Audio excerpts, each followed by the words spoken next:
They thought she was broken. She was just getting started. The dust came first, always, before the hum of their ships, before the ground tremors that rattled the teeth from your jaw. The dust rolled in off the eastern flats in great yellow curtains that swallowed the sun whole. In the village of Kale's Hollow, the people had learned to read the dust the way their ancestors once read weather.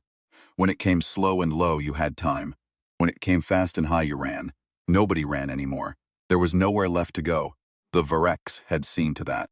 They'd arrived 11 years ago, not crashing through the atmosphere in fire and spectacle the way the old stories always predicted, but drifting in so quietly that the first radio reports had mistaken them for a commercial fleet out of the eastern stations.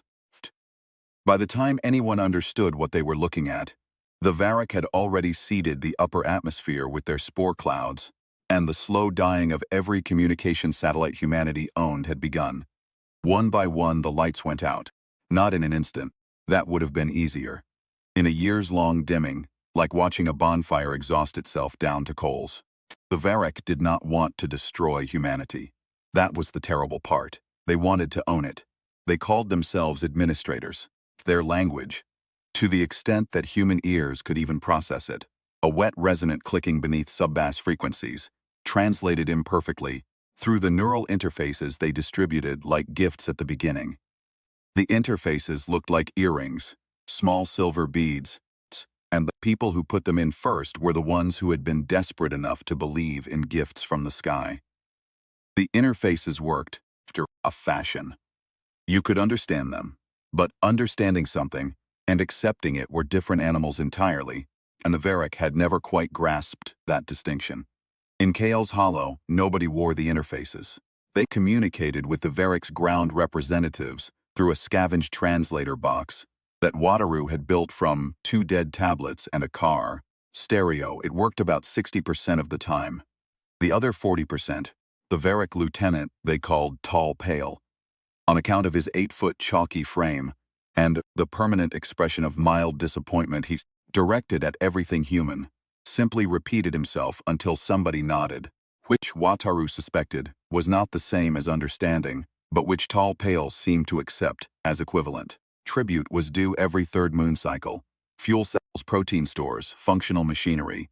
In exchange, the Varek's reclamation units, the ones the villagers called dogs, a name that had attached itself for reasons that were more about the sound they made when they moved than any resemblance to terrestrial animals, would not dismantle the settlement. This had been the arrangement for 4 years. It had worked in the way that a slow bleed works, technically sustainable, quietly killing you. Anne was the one who found her. Anne was 17, small-boned and quick, with the kind of dark eyes that missed nothing, and a stubborn streak her brother Wataru claimed was genetic and their mother had attributed to sheer cussedness.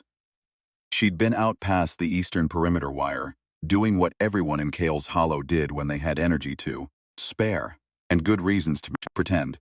They didn't, checking the scavenge trails for anything the Varek's last sweep might have missed.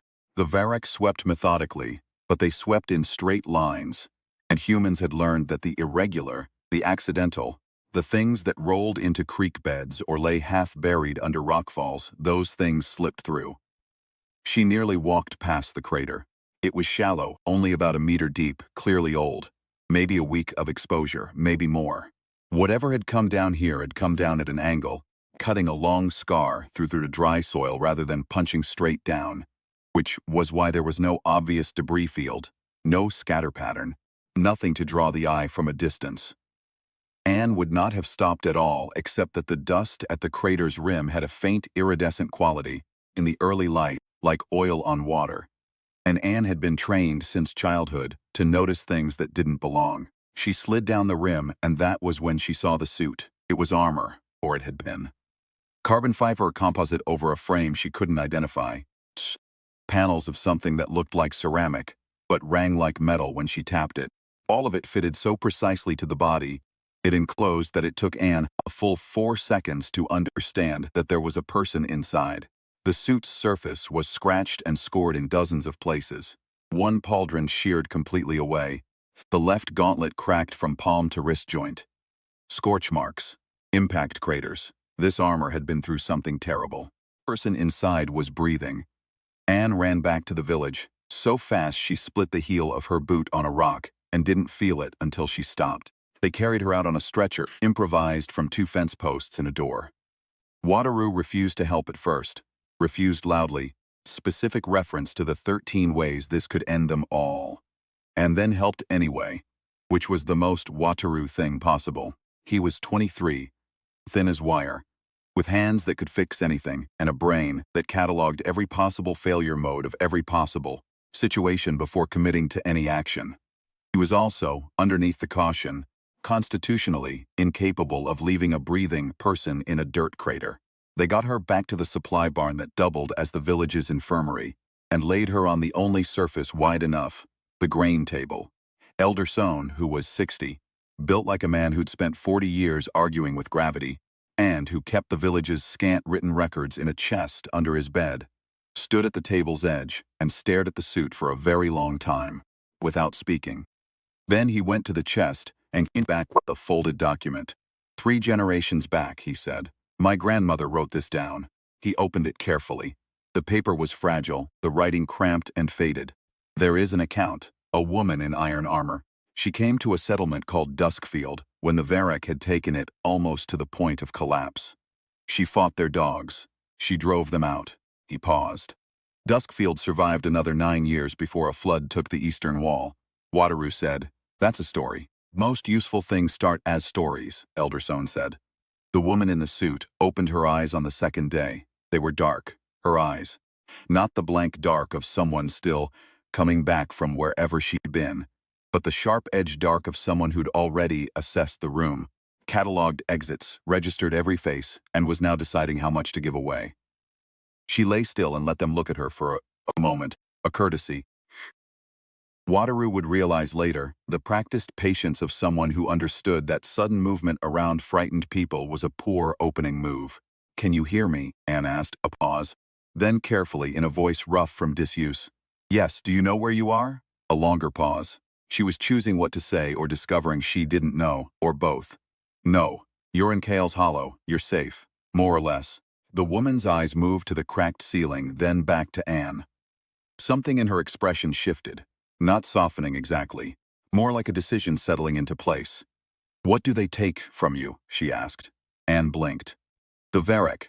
What is your tribute schedule? How do you know about the... What do they take? Anne told her.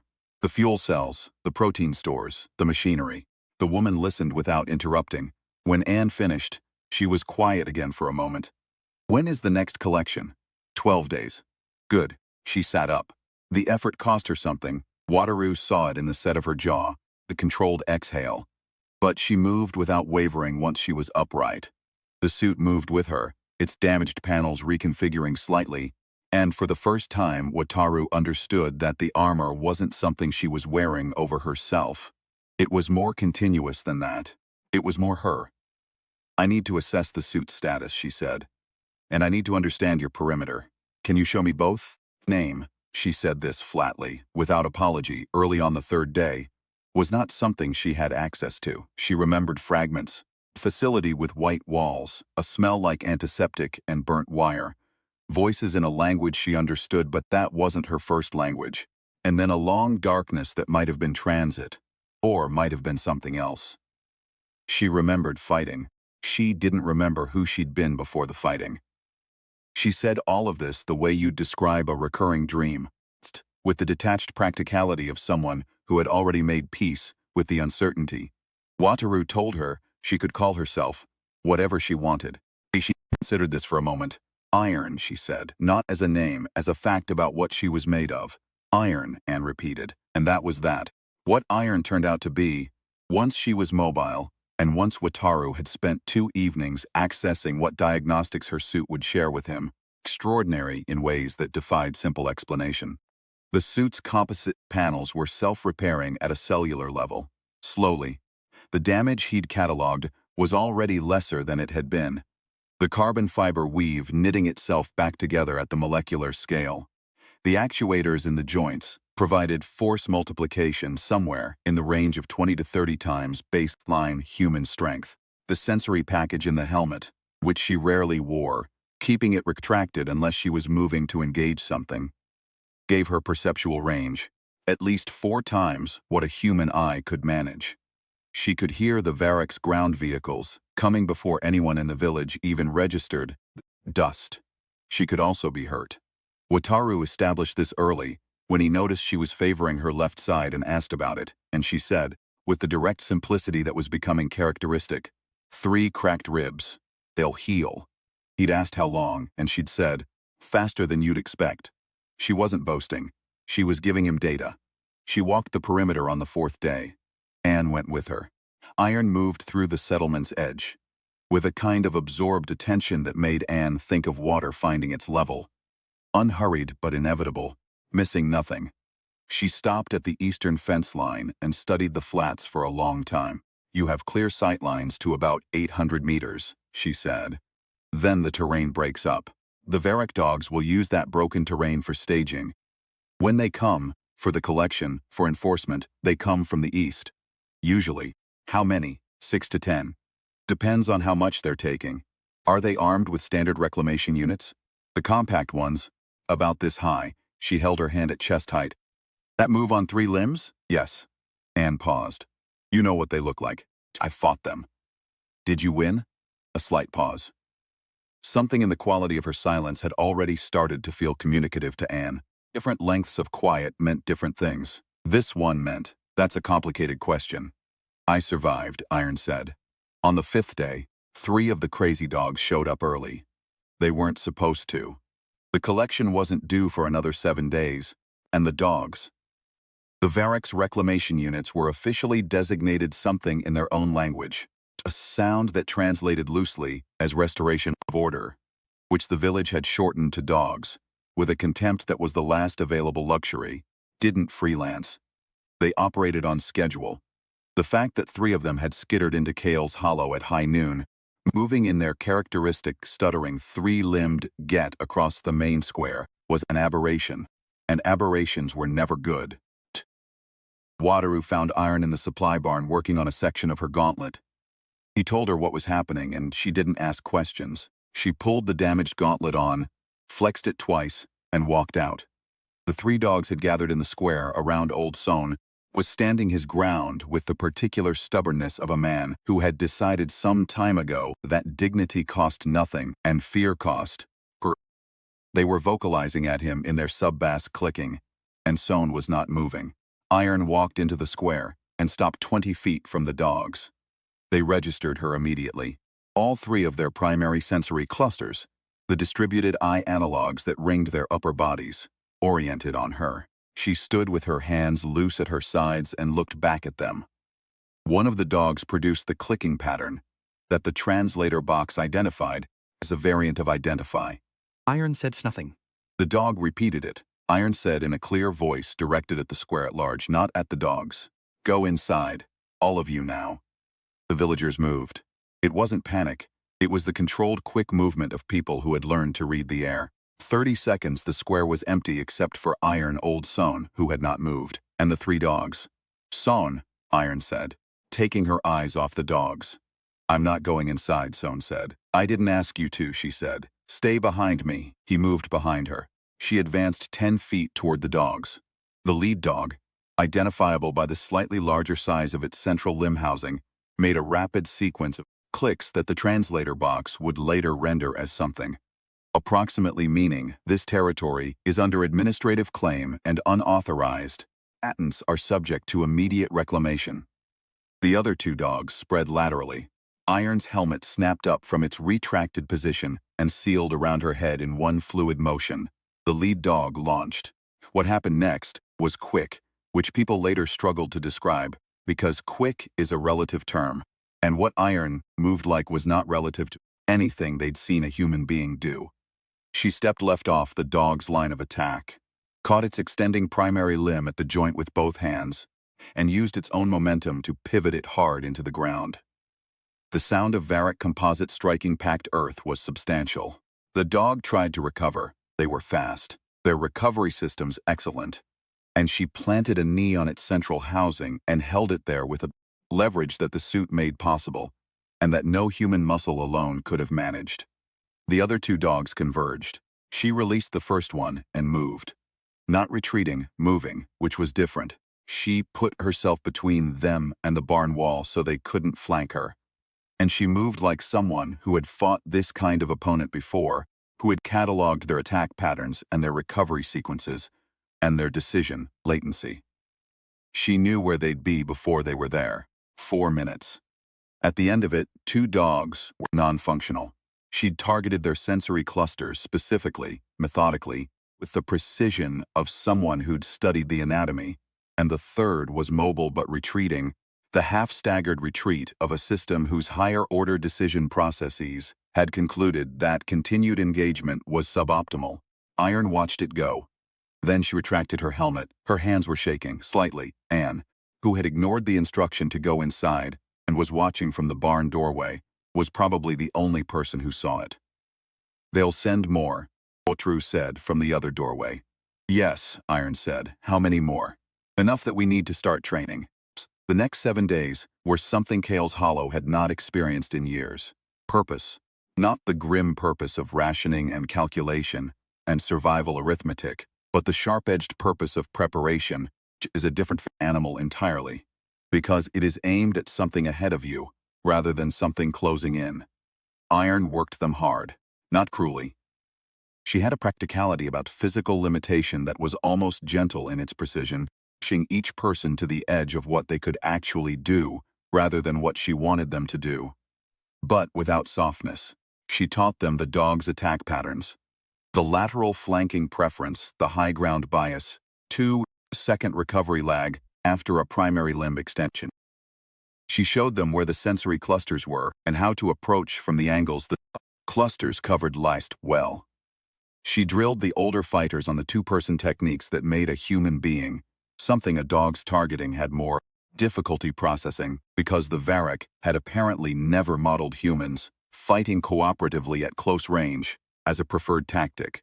It was an oversight in their documentation of human behavior, and Iron intended to exploit it completely. Billy, Trufothi, and had been a machinist before the Varrock came, and was now the settlement's best hand at improvised equipment, spent those same 7 days in the workshop with a list Iron had given him on the first morning. Wataru spent them in the supply barn's back room, modifying the translator box so it could broadcast rather than just receive. A modification Iron had suggested and then walked him through, sitting beside him with the unhurried patience of someone who genuinely enjoyed watching a person solve a problem they'd been told was unsolvable. "You've done this before," Wataru said, on the third night of modifications. "Not just fighting, this. Teaching people. Figuring out what a village needs." A pause. She was handing him components when he needed them, which had become a rhythm between them. "Maybe," she said. "The memory thing. Yes." He looked at her sideways. "Does it bother you, not knowing who you were?" She turned a resistor in her fingers. "I know who I am," she said. "That's the part that matters." She paused, and something shifted in her voice. A small crack in the practicality, quick as a blink. The rest might come back, or it might not. And if it doesn't. She set the resistor down in exactly the right place on the circuit board, with a kind of deliberate precision that he recognized because he did the same thing with components when feelings were happening that he didn't quite have words for. "Then I was made for this," she said, "and that's enough." Anne found her that same night standing outside at the perimeter wire, looking east at the flats. The stars were good. The Varrock spore clouds were thinner at this latitude and this time of year, and on clear nights you could see almost as many stars as the old astronomers had mapped. "Can I ask you something?" Anne said. "Yes. Crazy Joe. That's what we call the Varrock lieutenant assigned here. He's going to come himself, isn't he, when his dogs don't come back?" A pause. "Probably. Is he more dangerous than the dogs?" Iron was quiet for a moment. In the east the flats were perfectly still. "Yes," she said. "Differently dangerous. The dogs are a system. They operate by protocol. Crazy Joe operates by intention, which is harder to predict and harder to contain." She paused again. "But intention also means ego, and ego is a weakness." Anne thought about this. "You know him," she said. "Don't you? More than just having fought his kind." The pause this time was the longest kind. The one Anne had learned meant something real was being weighed. "I think I might," Iron said. I don't have the full picture. Something in the way his dogs were deployed. The specific formation, timing, it felt familiar in a way I can't account for from general knowledge. She looked at the stars for another moment. My best theory is that whoever made this suit, and whoever I was before the suit, had a relationship with the Varek's administrative command structure. Whether that relationship was adversarial from the beginning, or became adversarial at some point, I don't know. What if he recognizes you? Then we'll know something useful. She paused. Either way. On the morning of the 8th day, the dust came fast and high. Billy had finished what Iron had asked of him. 6 compact pulse disruptors built from scavenged Varric technology that the settlement had quietly accumulated over 4 years of tribute, each one capable of overloading a dog's sensory cluster at close range. Not elegant weapons, not safe, but effective within 10 meters, which was close enough if you knew what you were doing. The fighters of Kale's Hollow, 11 adults, ranging from Billy's solid 40 to Anne's 17, took their positions, not bunched together, distributed, in the pattern Iron had drilled into them, covering the angles the dogs would use and making of the settlement's buildings a maze rather than a target. Sohn stood in the square because he'd made clear he was going to stand in the square regardless of tactical advice, and because Iron had ultimately decided that a single visible civilian standing calmly in the open was actually useful. It presented the Varric with picture of normalcy that might slow their initial assessment. Wataru activated the modified translator box, broadcast on the Varric's standard administrative frequency. What it broadcast was a message that Iron had composed, a formal request, in the Varric's own bureaucratic language, for a renegotiation of the administrative terms pertaining to settlement KH 7741. It was politely worded. It cited specific provisions in the Varric's own administrative code. It was the most reasonable possible document. It would do nothing, practically speaking, but it established in the Varric's own record system that Kale's Hollow had made a lawful request before anything else happened. Iron had explained this with calm precision. She was not optimistic about legal remedies, but she was thorough. Crazy Joe came with 22 dogs and a personal escort of 4 Varric soldiers, the larger bipedal variant that carried directed energy weapons. He came in 2 vehicles, heavy-duty Varric all-terrain platforms, open-topped, the same chalky white as Tall Pale, and most of the Varric the village had seen, except that Crazy Joe himself was distinctive. Taller than average, his torso wrapped in what Wataru had always found inexplicably ornamental banding that served no obvious function, and his sensory cluster arrangement, asymmetrical in a way that suggested old injury or modification. He stood at the lead vehicle's front edge as it rolled into the eastern approach.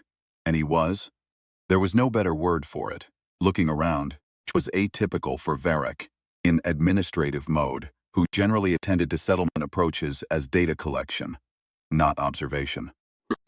He was looking for something.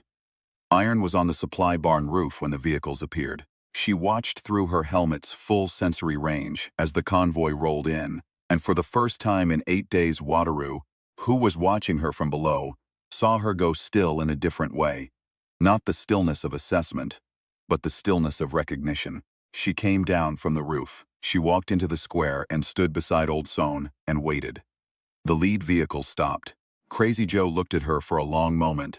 The sub-bass clicking of his vocalization was complex, layered, nothing that the translator box could process in real time, but the tone of it, if tone could be attributed, was something between surprise and something else, satisfaction maybe, the settling of a question. Through the translator box, you survived the disposal event. I did, Iron said. Suit is damaged, less than it was. You know, Crazy Joe said, in the fractured but functional approximation of human speech that the highest-ranking Varric had developed for efficiency. The reason we released you into an uninhabited sector rather than conducting full reclamation was not mercy. It was categorization. You were filed as non-recoverable. The sensory clusters of his escort personnel were all oriented on Iron. This is not how non-recoverable assets behave. No, Iron agreed. I don't suppose it is. The suit belongs to administrative property, as do you. By extension, under Article 9 of the... Let me ask you something, Iron said. Her voice was conversational. You filed reports on this settlement. KH7741 in your records. For 4 years you've collected tribute. In those 4 years, I can see the access logs and the administrative frequencies you're broadcasting on. Your systems are not as closed as you believe. This settlement has never missed a collection. Never attempted any form of active resistance. Never been cited for protocol violation. A pause. This is accurate, Crazy Joe said. Article 12 of your administrative code, Iron said. Stable settlements in sustained compliance are classified as Tier 1 administrative assets. Tier 1 assets cannot be subjected to punitive collection without formal cause logged to the central administrative record. A silence. 22 dogs were still. The 4 soldiers were still. In the buildings around the square, 11 adults with pulse disruptors and 4 years' worth of controlled rage were watching and waiting and not moving. You're invoking administrative code, Crazy Joe said. He did not sound amused. He sounded uncertain, which Anne, from the doorway of the nearest building, found more unnerving than anything else. I'm telling you what the law is, Iron said. Yours, not mine. Yours. I'd like you to consider whether you want to be on record as violating it. Another silence. Then, disposal event classification is incorrect. I'm clearly operational. A pause. Stondings in a C1 city cell with 11 years of peaceful administration behind me. Whatever I was before I came here, president of KH7741 now, Article 12 applies. This was not what Crazy Joe had come for. This was visible in the asymmetrical cant of his sensory clusters, in the way his escort shifted without direction, in the quality of the sub-bass clicking he directed at his own personnel. He had come with 22 dogs and 4 soldiers for an asset recovery and a demonstration of administrative authority. He had instead been handed a procedural argument in his own legal language, put him in the position of having to either back down or violate his own code on a logged channel. This is not concluded, he said. No, said. But it's tabled under Article 12. She paused, pending formal review. The vehicles left. The dogs left in the square. Oldson exhaled carefully, the exhale of a man releasing something he'd been holding for a long time. Anne came out of the building and stood next to Iron and did not say anything for a moment. That was the plan, she finally said. Paperwork? First move, Iron said. Only the first. What if he just attacked? Then we'd have fought. She was already looking east, watching the vehicles become small on the flats. But they don't want to fight on a logged channel. They want quiet administration. Making them choose between fighting and following their own law is more powerful than fighting them directly. For one day, anyway. Turu came out of the barn. He'll come back. Yes. Without the vehicles, without the paper trail, she was quiet. Within 3 days. He'll come at night and he'll come wanting to settle this outside the log. And then we fight. And then we fight, she said. She spent the next day working on her suit. Not because it needed it. The self-repair had continued. The cracked gauntlet almost seamless now. The sheared pauldron reconstructed to 80% integrity.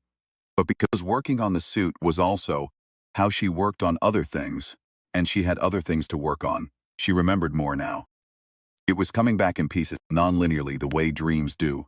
A fragment of a face, a smell, a sound. She remembered a laboratory that had felt like a prison and been called a research installation.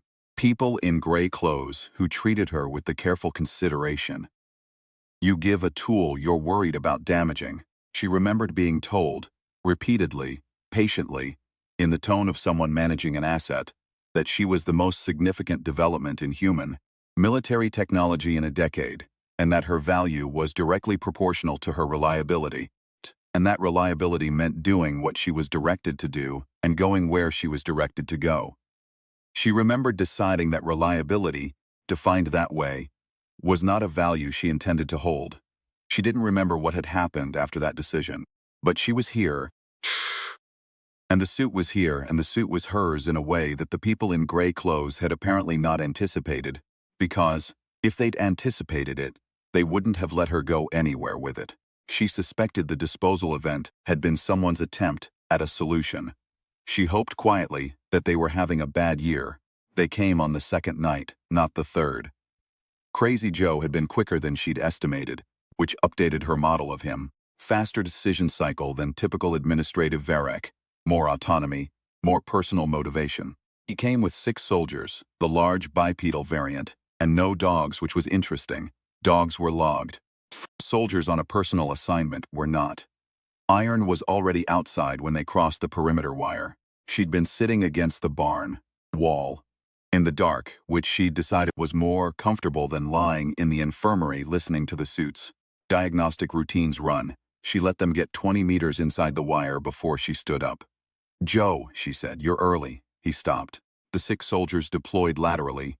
She saw it, tracked it, and she noted the absence of directed energy weapons. Close range only. He wanted her intact enough to extract, which told her something. "You're a research asset," he said.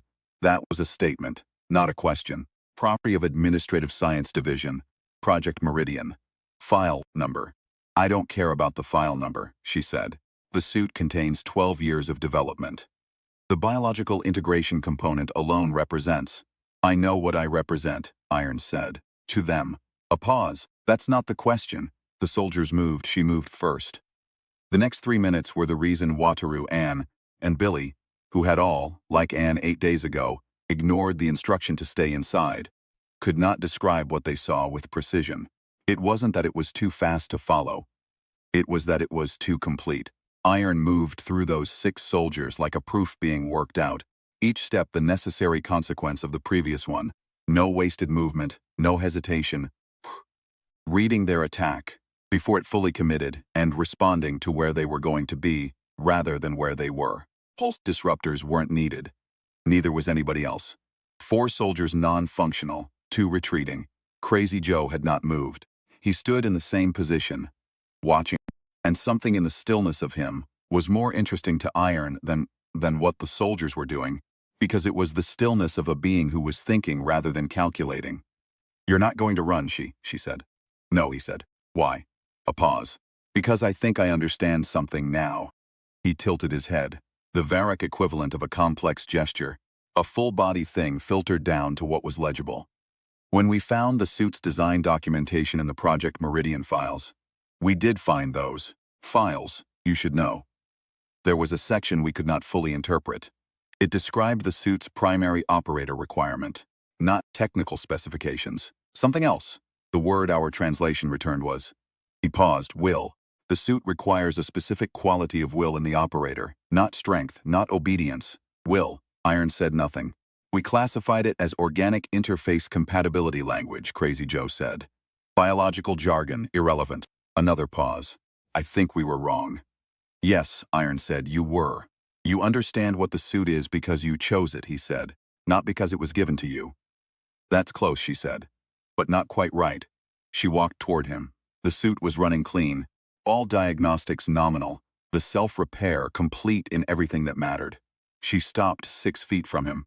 "The suit is mine because I decided it was. That's not the same as choosing. Choosing implies options were presented. Decided. Which means I recognized what was true and acted on it, regardless of what I was told." "A fine distinction," Crazy Joe said. "Humans make a lot of those." He was quiet. "You're not going to let me take you back." "No. You understand that this is unresolved. That administration will continue to." "I understand that Kale's Hollow is a Tier 1 administrative asset," Iron said. "Tch. And that any punitive action against it or its residents, including the one currently standing in front of you, will need to go through formal view, shall contest thoroughly. Using your own code." She paused. "I've read all of Article 12 and 13, and 19. You have a lot of law, Joe. I have a lot of time." Something in the quality of Crazy Joe's stillness changed. It was not quite what a human would call respect. It was the Varric equivalent, a recognition of a category error, a reclassification. He had come here for an asset. He was leaving having encountered a person. "This is noted," he said, and then in his own language. Short phrase. That the translator box, which Anne was holding from the barn doorway, rendered with a long lag and a clear note of uncertainty in the output. Something approximately meaning acknowledged opponent. He left. The sun came up on Kale's Hollow the way it always did. Without ceremony, without announcement, the eastern flats lightening from black to purple to the long gold of morning. The dust was still. The settlement's buildings cast long shadows westward. Somewhere in the village, someone was making something that smelled like the approximate coffee that the settlement's protein cultures could generate if you processed them correctly and then tried not to think too hard about what you were drinking. Old Sohn spread the document out on the grain table. The fragile paper, cramped writing, the account of a woman in iron armor, and a settlement called Duskfield. "I'd like to add to this," he said, "if you don't mind." Iron stood on the other side of the table. Anne was there, and Wataru, and Billy, and the rest of them, the full count of Kale's Hollow's adult population, more people than the barn usually held, which made it warm despite the morning cool. "Add what?" Iron said. "What happened here," Sohn said. "So the next settlement that needs to know, knows." He looked at her. "That it's possible. That there are ways to fight that aren't just fighting that. That a woman showed up in a broken suit and figured out what we needed, and then did it." Paused. "The details matter. The details are the whole point." Iron looked at the document for a moment. At the cramped, faded writing of Sohn's grandmother, who had written something down, so that it would survive into a future she couldn't see. "Duskfield," she said. "Was that her name? The woman in the account?" Sohn looked at the paper. "It doesn't say." "Of course it doesn't," Anne said, and she was almost smiling. Iron put her hand on the table, next to the old document but not touching it. "Right that she remembered," she said. "Not everything, but enough." A pause. "Right that she was made of something that didn't break when they tried to throw her away." "Iron," Billy said. "From the back." "Iron," she confirmed. Wataru handed her the approximate coffee in a cracked mug, and she took it and turned to look out the barn door. At the morning. The flats were gold and still.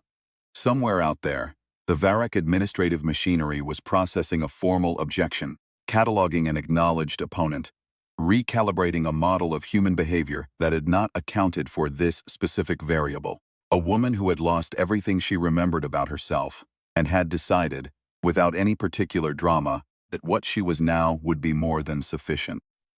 The suit's surface caught the morning light. It was whole again, or nearly. Whole enough. It had always been whole enough. That was, she was starting to think, the point of it. Not invincibility, not invulnerability, just enough. Enough to keep going. Enough to fight. Enough to be standing in the morning light of a settlement that was still standing, people who were still alive, in a world that was not finished with them yet. She drank the coffee. It was terrible. She didn't say so, because it was also warm, and they had made it for her, and some things are what they mean rather than what they are. 12 days, Wataru said, behind her. Until the next collection cycle. 11, she said. I miscounted earlier. What do we do with 11 days? She set the mug down on the barn doorframe and looked east. Somewhere in the administrative record of the Varrock occupation of Earth, a file was being updated. A classification was being revised. A settlement that had been a number was becoming something more complicated. It was exactly what she'd intended. We build, she said. We train. We write it down. And when they come, we make them explain, again, in their own language, why the law they wrote doesn't protect us. She paused. And if the law doesn't work, we make them explain something else. What? Anne asked. Iron looked at the flats for a moment longer. Then she looked back at the barn full of people. At Anne with her dark eyes that missed nothing. At Wataru with his hands that could fix anything. At old Sohn who had kept a piece of paper for 3 generations because he knew things written down could outlast the reasons for writing them. Why we're still here, she said, when they were absolutely certain we wouldn't be. The Varrock had arrived 11 years ago, and they had been thorough and methodical and utterly confident in their model of what humanity was. They had documented the species, categorized its settlements, calculated its tolerances, and administered it accordingly. They had not included, in any of their documentation, a variable for what a human being does when you take away everything except the part that decides. They would have to revise their models. Iron had time.